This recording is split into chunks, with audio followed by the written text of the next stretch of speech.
Hey, what's going on, Guardians? My name is the Black Link, and this week we had a lot of news from Bungie, some of it pretty surprising. Of course, we had the Festival of the Lost go live this week. We got to see an awesome new gear-focused trailer for Destiny 2 Beyond Light, which gave us a great look at a lot of the incoming exotics. If you missed that, I'll have a link to our video covering it right down in the description box below. And then we even got a fairly meaty TWAB out of the week, telling us exactly how the mod and armor system is going to be changing in Beyond Light. So without further ado, let's go ahead and dive on into this week's TWAB.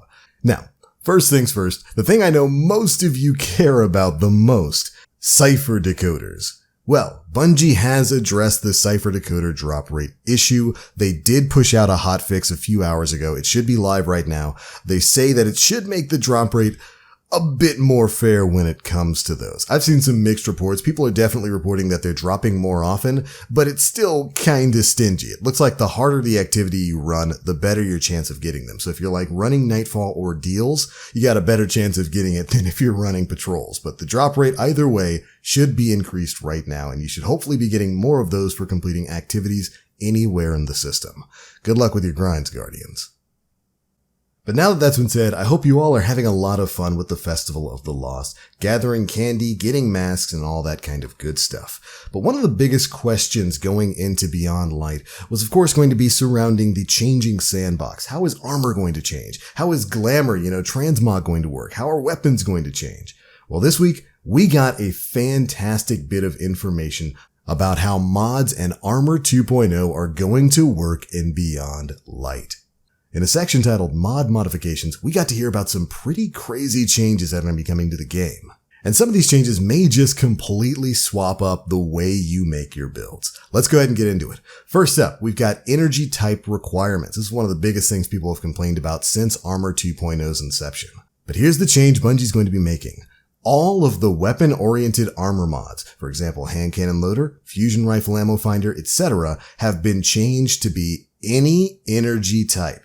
Basically meaning all of the weapon-based mods against stuff like hand cannon loader, shotgun loader, fusion rifle loader, stuff like that, now no longer has an energy requirement. This is a fantastic bit of news. It's definitely something that I myself and a lot of the community have been clamoring for ever since the mod system came to be.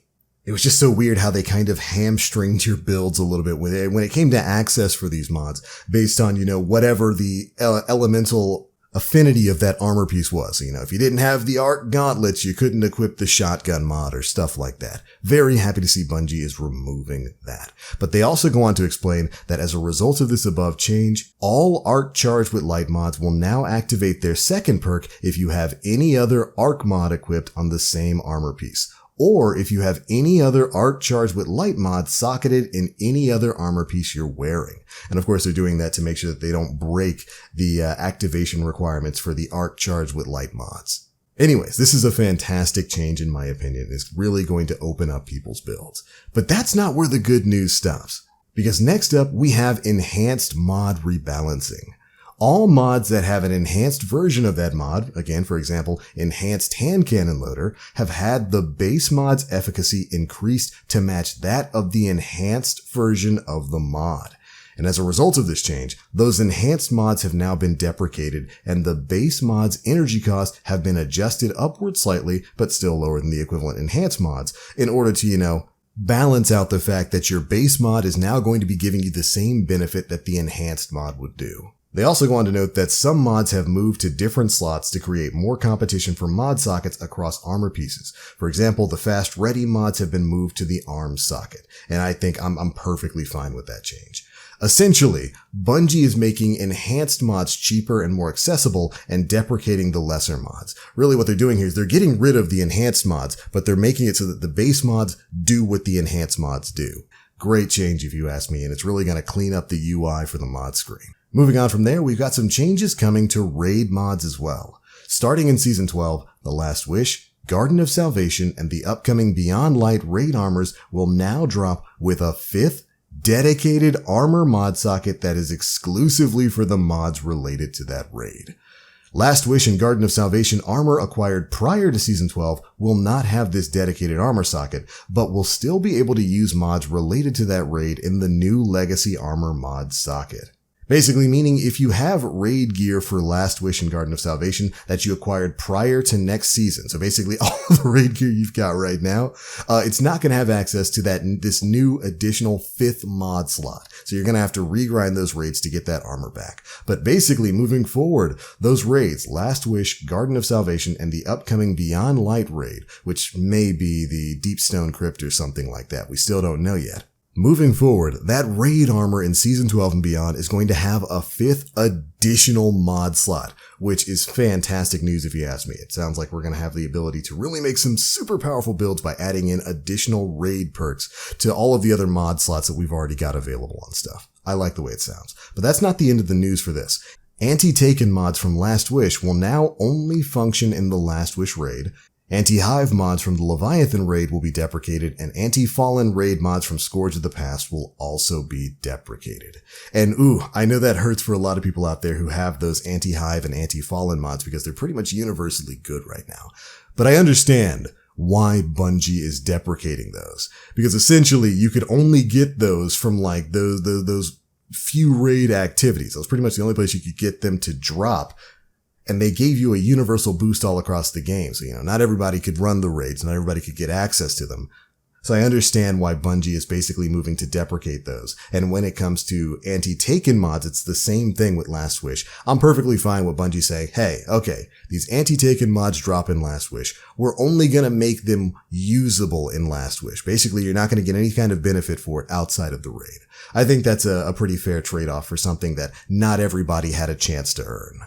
And to be fair, Bungie gives their developer commentary at the end of each of these, including for this whole raid mod change here. So if you want to see their full behind-the-scenes thoughts on the subject, make sure you go and check out the TWAB itself. Of course, there'll be a link to all of this stuff down in the description box below.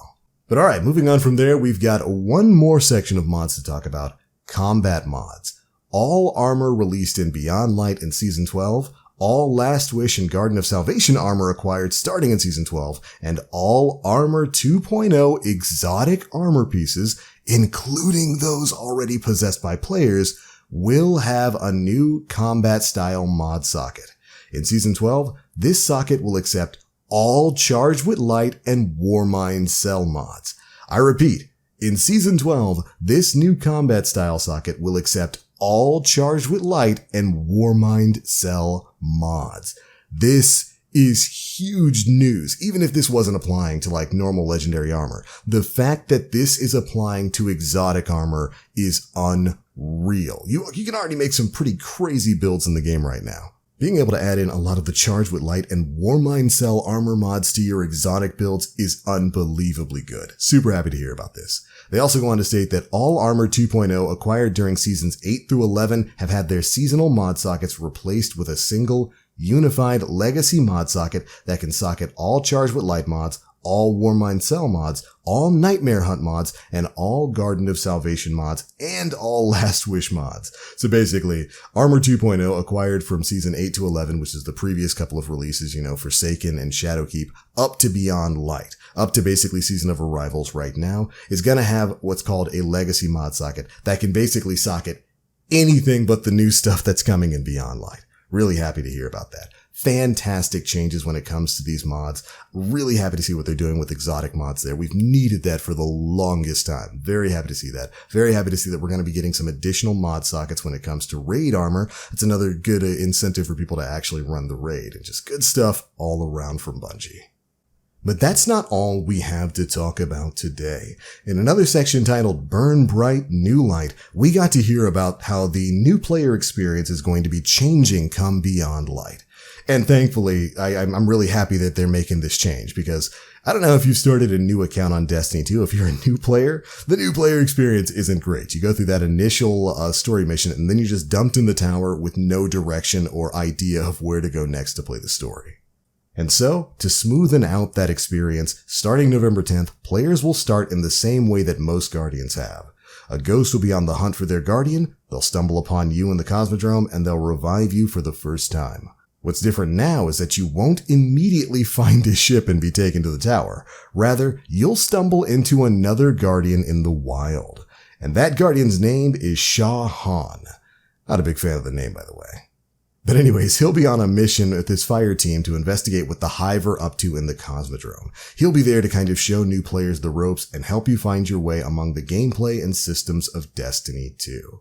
And then, as a new player, you'll spend your first few missions getting acquainted with the state of the world in Destiny 2. You'll have the opportunity to take a few weapons out for a spin, find engrams to try different armor and CR progression systems, and have some time to learn how to navigate the user interface to understand quests, bounties, collections, and more. All of this will happen before you set foot in the tower, and our hope is that this refreshed New Light experience will give a much warmer welcome to Guardians as they play Destiny 2 for the first time. And I am very happy to hear about that change. I've talked about it once or twice before, but I've got a buddy who basically checked out of Destiny 2 for quite a while. Stopped playing like back in Warminded. He jumped back in and Shadowkeep, started a new character, went in and had absolutely no idea what was going on. I felt so bad for him because that new player experience was awful. He's just dumped into the tower and had no idea who to talk to for any kind of the story stuff. So I'm really happy that Bungie's kind of almost taking things back to Destiny 1 with the beginning of the game back then, how they taught you how to play, gave you a couple of weapons to try out, and gave you some good direction on where the story was going before letting you loose on the universe. Very happy you new Guardians are going to be able to experience that. And don't worry, if you're a veteran Guardian, when this new quest goes live on November 10th, you'll also be able to play through that. Which I definitely know I will. I love the Cosmodrome way too much. Also, Bungie answered another rather important question when it comes to the Cosmodrome in this week's TWAB. A lot of people have been asking, what about the Plaguelands? Is the stuff from Rise of Iron still going to be there?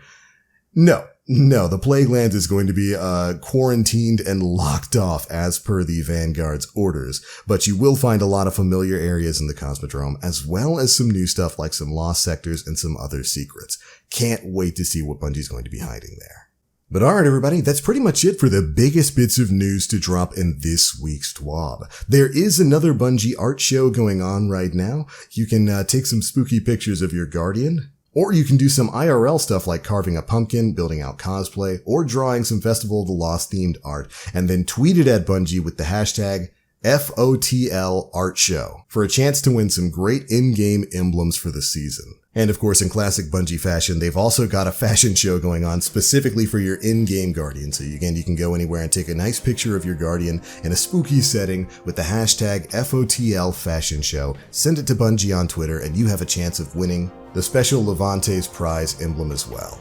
So get out there and take them screenshots. I'm looking forward to seeing some. But alright Guardians, that's pretty much it for all the biggest bits of news contained in this week's issue of the Bungie Weekly blog, This Week at Bungie. A lot of really cool stuff to talk about there. Really excited about the mod changes. But that's the news. Those are my thoughts. Be sure to leave me yours down in the comment section below. How do you feel about all this stuff? Looking forward to reading that too. But anyways, I'm out for now. Thank you all so much for watching. And as always, I am the Black Link. You Guardians, stay frosty.